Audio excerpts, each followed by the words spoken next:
Halo, bertemu kembali dengan Biologi PW Channel. Jangan lupa ya untuk subscribe, like, dan share video ini. Biologi itu menyenangkan. Belajar bersama Pak PW. Oke, baik. Saya akan menjelaskan tentang teori kemungkinan yang sering dipakai di dalam penghitungan kemungkinan dalam genetika. Nah, ini saya masuk dulu ke penggunaan rumus binomium. Rumusnya itu mudah, ya. Ini nanti tinggal n-nya ini banyaknya percobaan. Jadi kan ada n ini ya. N ini adalah banyaknya percobaan yang dilakukan. Nah, nanti kita anggap perkawinan itu adalah percobaannya.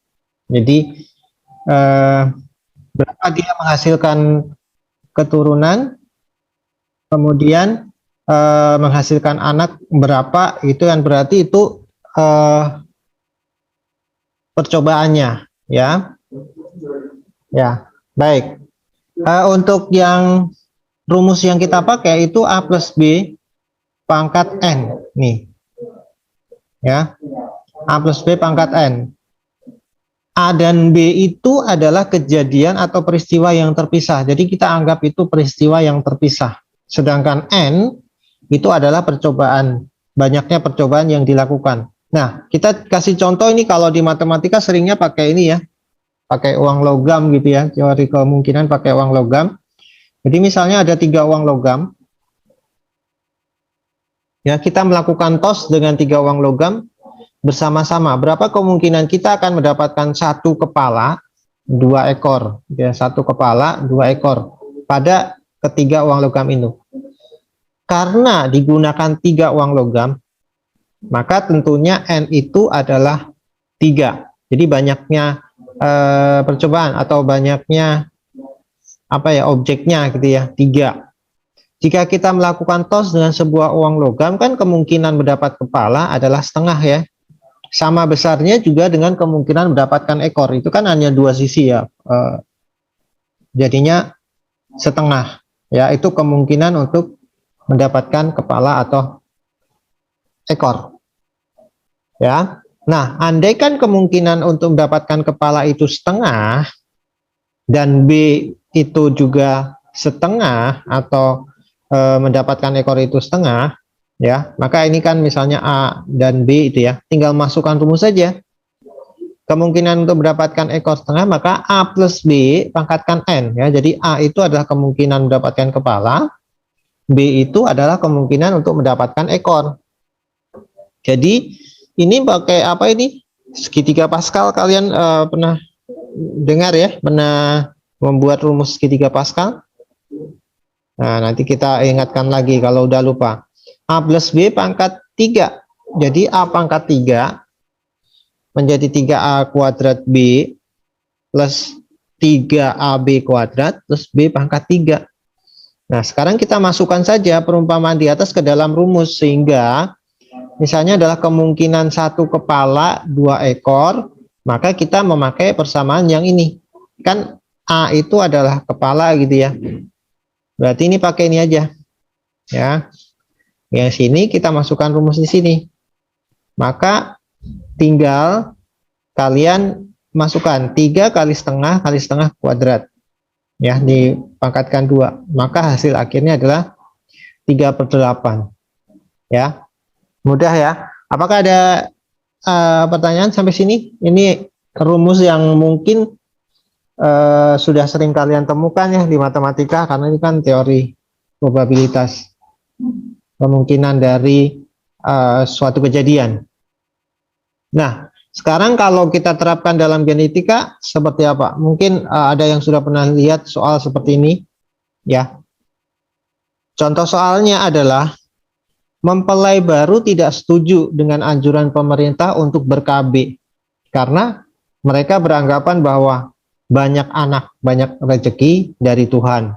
Berhubung dengan itu, mereka berencana mempunyai 6 orang anak. Jadi nggak mau 2 aja, nggak mau. Berapa kemungkinan bahwa anak-anak mereka akan terdiri dari A, 3 anak perempuan. Jadi yang diminta adalah 3 anak perempuan dan 3 anak laki-laki. Kan totalnya jadi 6 kan? Kemudian B, 2 anak perempuan dan 4 anak laki-laki. Dan C, 6 anak laki-laki semua. Nah, kemungkinannya berapa? Lalu yang D, dengan urutan tertentu nih. Anak pertama laki-laki, anak kedua perempuan, terus laki-laki lagi, perempuan, laki-laki, perempuan. Ya, ini kan jumlahnya jadi 6 kan?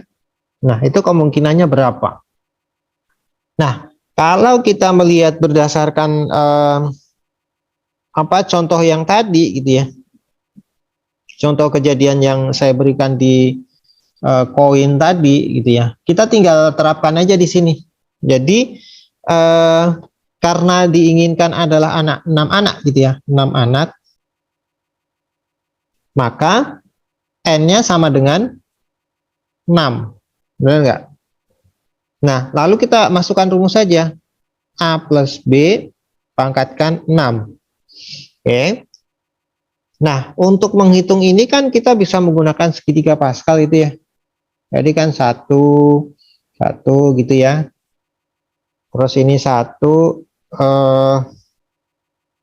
1 1 3 3 1 1 4 6 4 1 1 5 10 10 5 1 ya.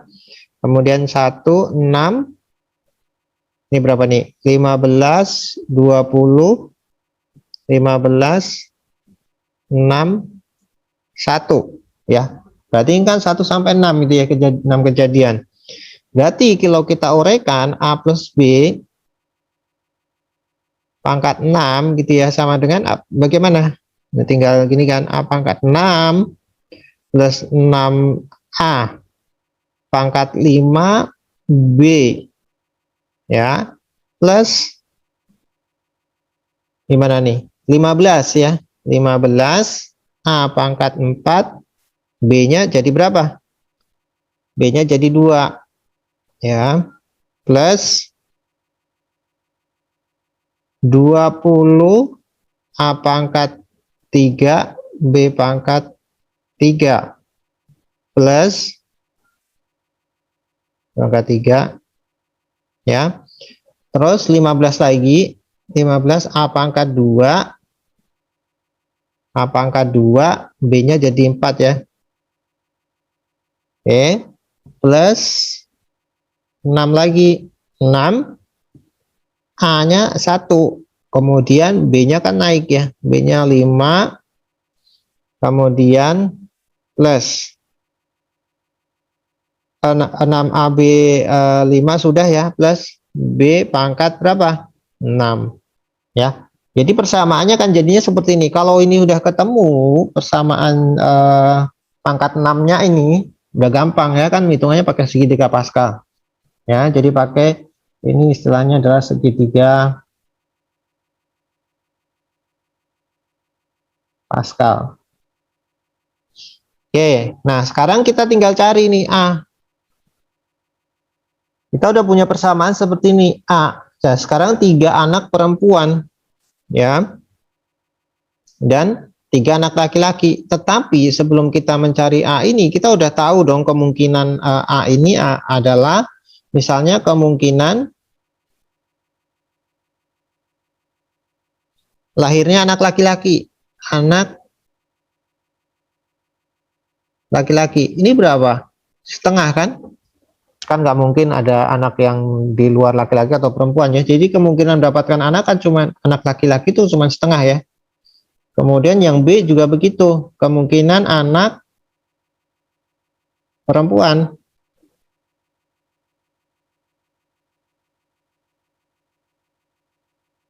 kemungkinannya adalah berapa? Setengah juga ya. Jadi kan kalau sudah seperti ini udah gampang. Oke. Jadi kalau diminta jawaban A adalah ya 3 anak perempuan dan 3 anak laki-laki, berarti kita pakai persamaan yang mana? ya, 3 anak laki-laki atau anak perempuan. Nah, kalau misalnya anak perempuannya yang B, ya cari aja yang pangkat 3, B-nya pangkat 3. Terus anak laki-lakinya juga 3. Berarti kan pakai yang rumus 20 A pangkat 3 B pangkat ini 20 ya. B pangkat 3 sama dengan, ya, tinggal masukkan saja 20 pangkat setengah 3 kali setengah pangkatkan 3 juga, ya. Akibatnya atau hasilnya adalah 20 per 64.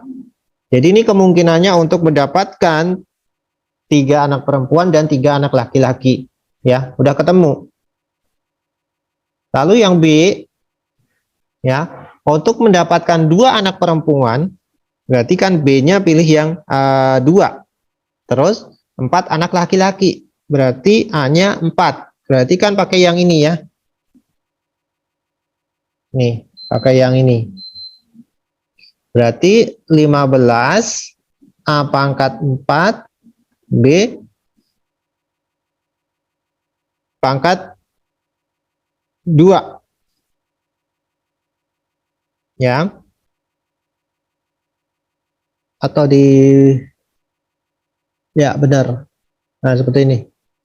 Oke, jadi anak perempuannya 2, laki-lakinya 4. Ya. Maka langsung aja dimasukkan 15 setengah pangkat 4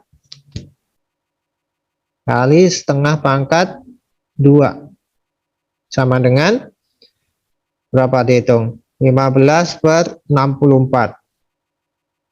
Oke. Lalu yang C, kalau 6 anak laki-laki semua, berarti kan laki-laki tadi pakai huruf apa nih? A, berarti A pangkat 6 ya. A pangkat 6 sama dengan setengah pangkat 6 sama dengan 1/64. Lalu yang D urutannya adalah laki-laki, perempuan, laki-laki,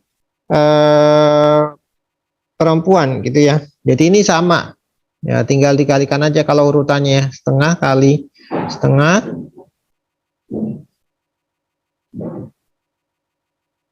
ya, 1, 2, 3, 4, 5 kali setengah, nah, dengan 1/64 juga ya. Oke, jadi jawabannya udah ketemu ya. Sampai sini apakah ada pertanyaan? Ya, kalau nggak ada sih wajar ya, kamu ini udah pernah belajar di teori kemungkinan, jadi tinggal menerapkan aja di genetika. Nah, ini kan sekarang masalahnya cuman laki-laki dan perempuan. Nah, bagaimana kalau ada soal yang lebih tentang genetika gitu ya. Nah, saya kasih contoh nomor 2. Suami istri masing-masing normal heterozigot untuk albino. Nah, sekarang kita udah masuk nih pada soal yang memang benar itu menjelaskan tentang genetika. Ya. Ini berkaitan dengan penyakit menurun, yaitu tentang albino. Albino ini disebabkan oleh gen autosomal resesif. Ya, ingin mempunyai 4 orang anak, berarti N-nya 4. Oke ya, jadi kawinnya 4 gitu ya, kawinnya 4 kali. Ya, berapa kemungkinan bahwa semua anak itu normal, seorang anak saja yang albino, kemudian sedang 3 lainnya normal. Lalu yang C, anak yang terakhir saja yang albino, jika toh ada yang akan albino. Gitu ya, ini kan nggak tahu. Ya. Terus yang D, anak terakhir saja yang albino dan laki-laki. Andai kata terpaksa ada yang albino. Oke ya. Jadi saya akan memberikan contoh di sini cara mengerjakannya. Ini kalau berkaitannya dengan hereditas atau genetika.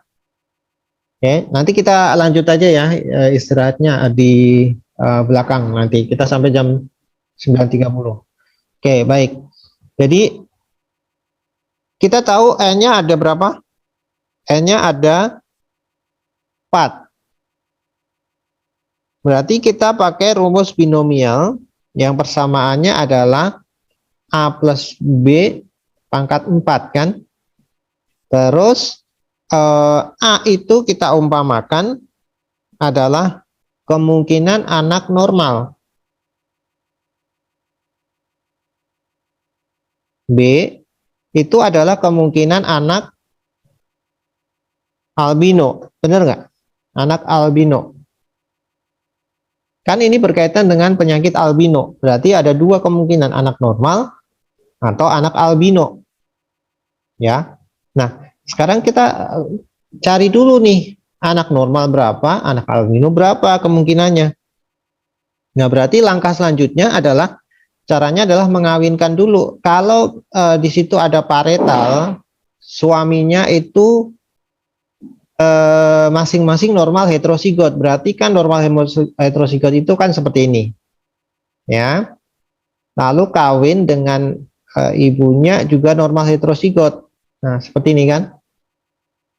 Maka gametnya adalah A, A, di sini juga A, A. F1-nya anaknya kemungkinannya berapa? Ya, kemungkinannya adalah ini kawin dengan ini menjadi AA, lalu ini menjadi A besar A kecil, ini juga A besar A kecil, yang ini A kecil A kecil. Berarti yang normal ada berapa? Ini normal berarti kan? Sedangkan ini albino. Maka yang normal adalah 3/4. Sedangkan albino adalah 1/4. Ya. Oke, ini udah ketemu. Jadi anak normalnya kita jawab di sini adalah 3/4. Sini adalah 1/4. Oke. Nah, sekarang nanti kita tinggal masukkan di sini nih. A plus B pangkat 4 itu kita uraikan menjadi berapa? Menjadi apa? Kalau kita pakai segitiga Pascal, itu kan mudah ya. A plus 4 plus 4A pangkat 3B plus 6 A kuadrat B kuadrat plus 4A B pangkat 3 plus B pangkat 4. Ya, benar nggak? Ini pakai segitiga Pascal nih, tadi yang 1, 4, 6, 4, 1.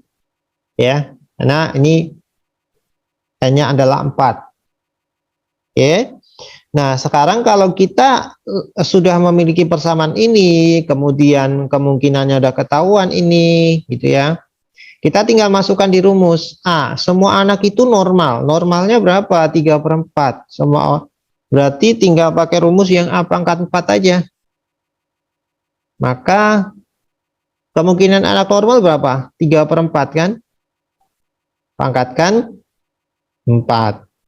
Sama dengan 81 plus 256. Ini untuk A. Yang B, seorang anak saja yang albino, sedangkan 3 lainnya yang normal.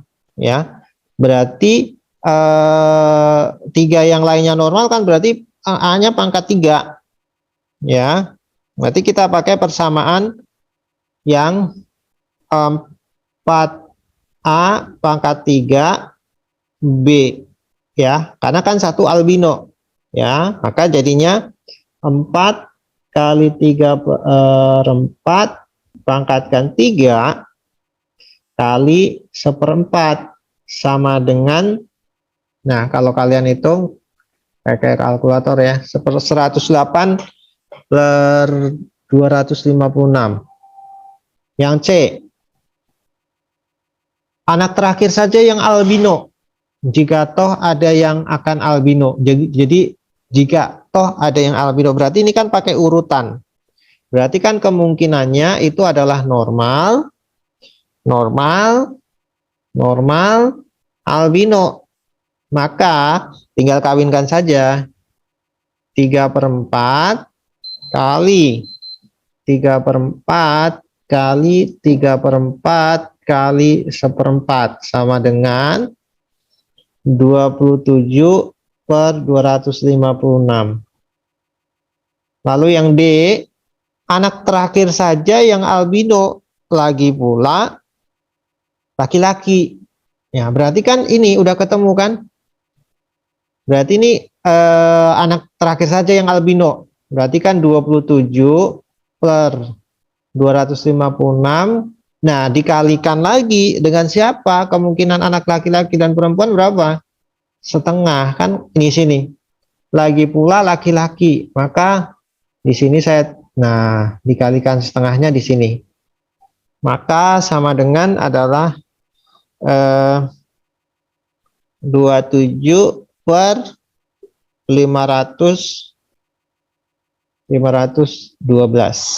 Oke. Nah, seperti ini. Jadi mudah ya, tetapi nanti yang agak sulit, maksudnya nggak sulit juga, tapi harus teliti gitu ya. Harus teliti adalah kamu melihat dari sini ya.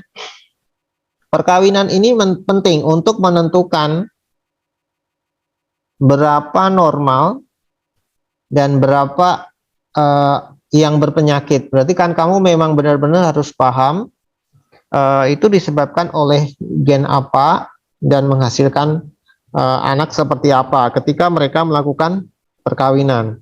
Kalau masalah membuat segitiga Pascal, kemudian memasukkan itu gampang, karena kan ini kita kalau udah punya persamaannya ini, kemudian ini gitu ya. Nah, itu tinggal memasukkan kemungkinannya ya, lalu dihitung. Oke, apakah ada pertanyaan sampai sini?